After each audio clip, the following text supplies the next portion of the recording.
A person holds both an approved H-1B and an O-1 visa. How does the flexibility in job roles and employment opportunities differ between these two visa types? So I think the O-1 is the H-1B is very stringent for employment, because it's subject to that labor condition application. You're supposed to be working where you say you're going to be working, doing the position that's described in the support letter, which should coincide with what's in the SOC code for the position. You need to be paid that specific wage, and you need to work with that specific employer. The O-1, like I said before, doesn't have a salary requirement. There is that caveat of high remuneration being one of the categories.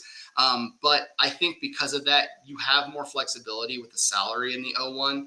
I think with an agent, you have the opportunity where you can, you know, move employers with an amendment rather than having to file change of employers, which that's not optionable on an H-1B. On an H-1B, if you want to move to another employer, you're going to be filing a change of employer, and you're going to have to pick which employer you're working with. You have to be working for that specific employer, with the caveat of being concurrent employment.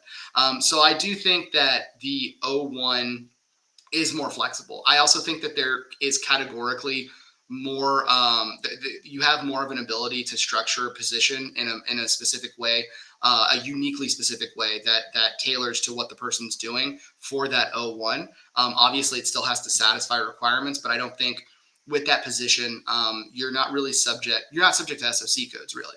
So you don't have to fit the position within this box that the government wants you to fit it in, to say this, this software developer position is a software developer doing this SOC code. It's a little broader.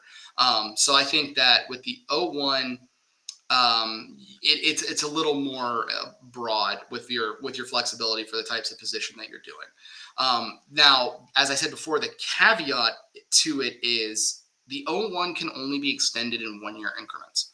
So after that initial 3 years, if you're going to continue to remain on your O-1, you are going to file an extension, basically, if you're on top of things, every 6 months. That can, obviously incur costs to the employer. They're not that expensive, but you are probably paying the attorney every time.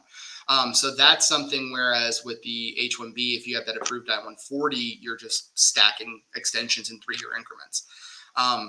So that, I would say, is the one big drawback of the O-1.